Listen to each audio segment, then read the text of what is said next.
There's even more responsibility being placed on Caitlin Clark amidst her being sabotaged herself by this league and these jealous hater players themselves. We had Annie Constable, Annie Scoop. Shout out to you. You've definitely been doing your thing covering this CBA, keeping us in the loop. So shout out to Annie Constable of Front Office Sports. She went on Yahoo Sports and addressed all things CBA and what's going on. And they asked her, does Caitlin Clark have more of a responsibility to play in terms of getting the deal done? The deadline for the WNBA's collective bargaining agreement is approaching quickly, yet the discussion has somehow shifted back to Caitlin Clark.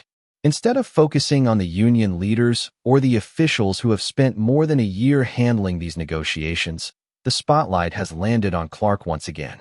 This is the very same player the league largely acted as if she did not exist for nearly 2 years.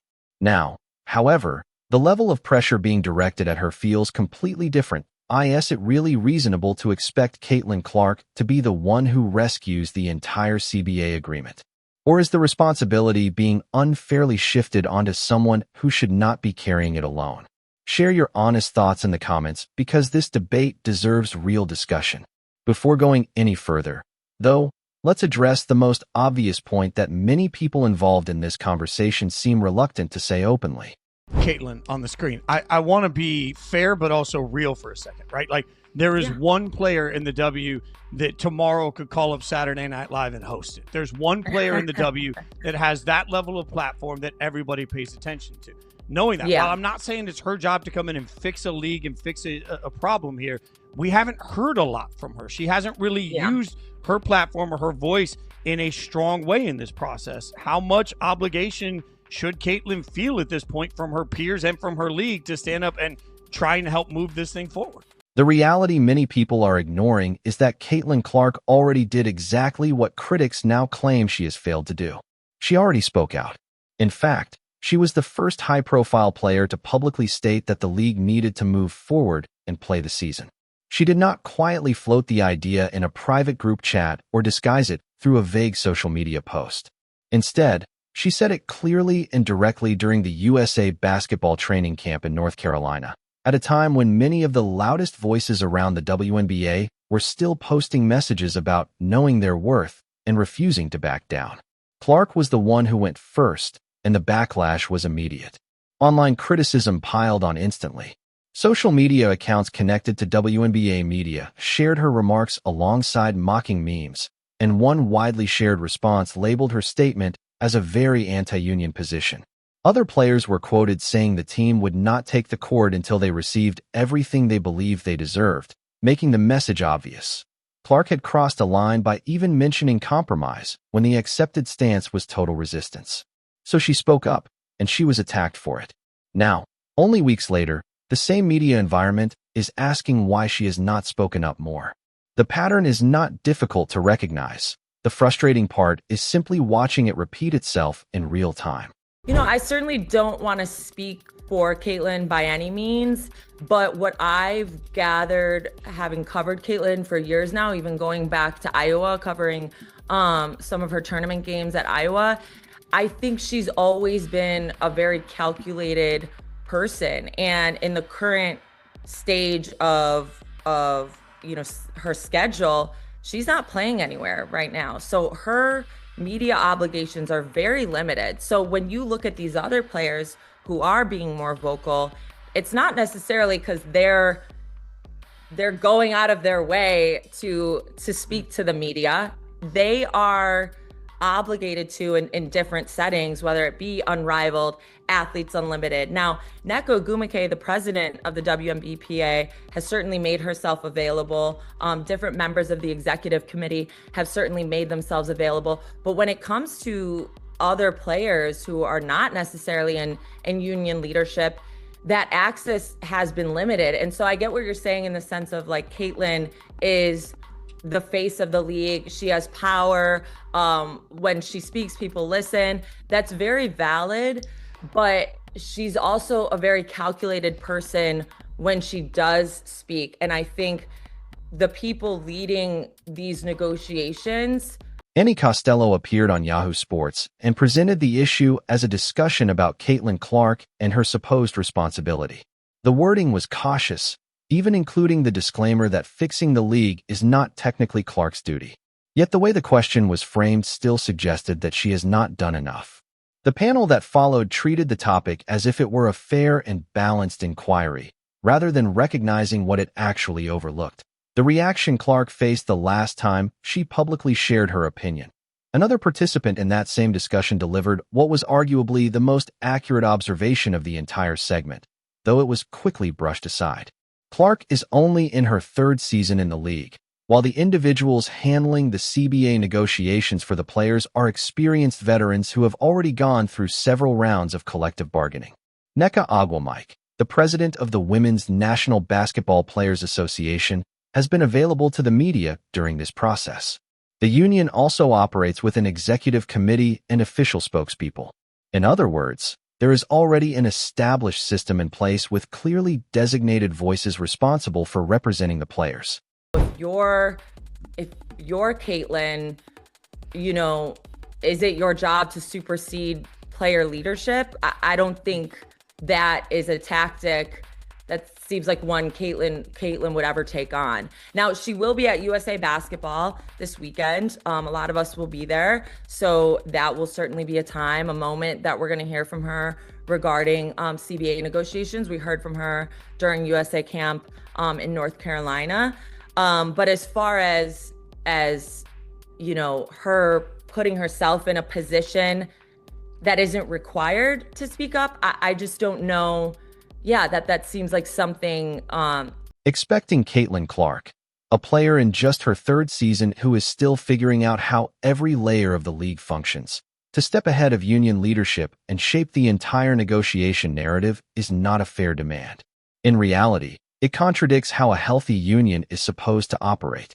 Labor organizations are not built on their newest and least experienced members bypassing leadership to announce public positions that the leadership itself has not approved.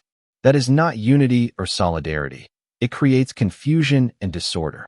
The real irony, which many of these panel discussions seem reluctant to confront, is what would likely happen if Clark actually followed the advice being suggested. If she bypassed the leadership of the Women's National Basketball Players Association and publicly urged both sides to finalize the deal immediately, the reaction would almost certainly flip overnight. The same voices currently asking her to speak up would accuse her of damaging the union's position.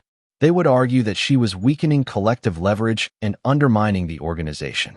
And just like before, the clips would circulate online with sarcastic captions, much like when she first said at the USA Basketball training camp that the league needed to play.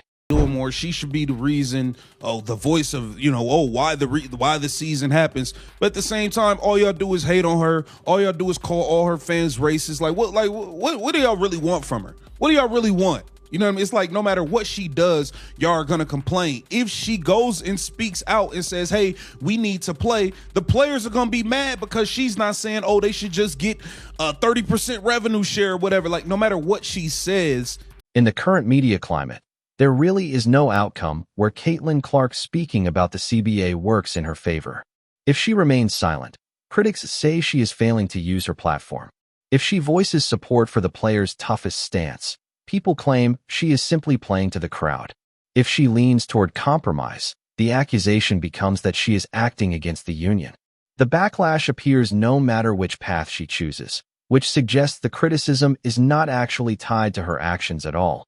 That leads into another issue that keeps surfacing in these conversations: the question of transparency within the union's leadership. Many people mention it briefly, but rarely dig into the details. Reports indicate that several players and agents have grown frustrated with the level of communication coming from the Women's National Basketball Players Association during the negotiation process. And that is not a minor claim. It is a serious concern.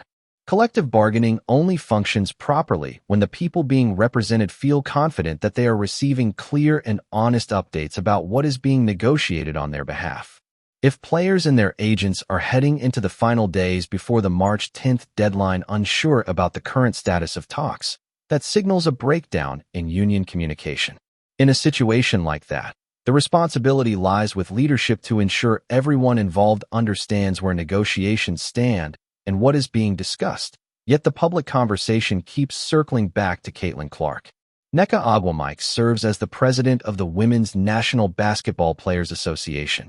And if there are concerns about transparency, that is where the discussion should begin. If agents feel they have been left out of the process, that deserves scrutiny. If players believe they have not been properly informed about the proposals currently on the table, then the union's internal communication system needs to be examined. These are serious organizational questions that affect everyone involved. But a debate about whether Clark has done enough will always attract more attention than a deeper conversation about how a players' union communicates internally. So this brings us to another important topic, the potential conflict of interest involving Breanna Stewart and Nneka Ogwumike. Both players helped create Unrivaled while also holding leadership roles within the Women's National Basketball Players Association. That situation deserves real scrutiny. The concept behind Unrivaled was that players should have strong professional opportunities outside of the WNBA. However, that idea naturally creates tension with the goal of increasing the value of the WNBA itself, which is exactly what the CBA negotiations are meant to accomplish. When Natasha Cloud publicly suggests that players do not necessarily need the WNBA because they could simply play in Unrivaled year-round, the message goes beyond a personal opinion. Whether intentionally or not, it positions Unrivaled as a direct competitor to the league. If individuals sitting at the WNBPA negotiating table also have financial interests in that competing league, then the concern about a conflict of interest becomes more than speculation. It becomes a structural question worth examining. None of these issues are for Caitlin Clark to fix. Yet her name keeps getting pulled into every part of the conversation because it attracts the most attention. If we actually look at what Clark has contributed to the league, the record is hard to ignore, something the framing and discussions on Yahoo Sports often seems to overlook. She helped bring fans back into arenas that had been struggling with attendance for years.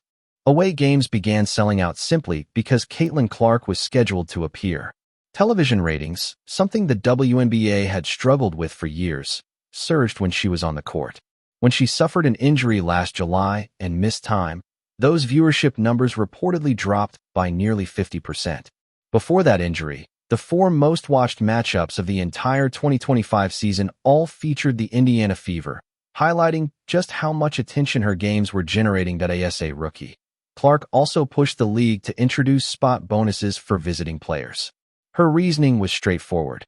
If her presence was bringing extra revenue to arenas across the league, the opposing teams playing in those games should benefit from that boost as well.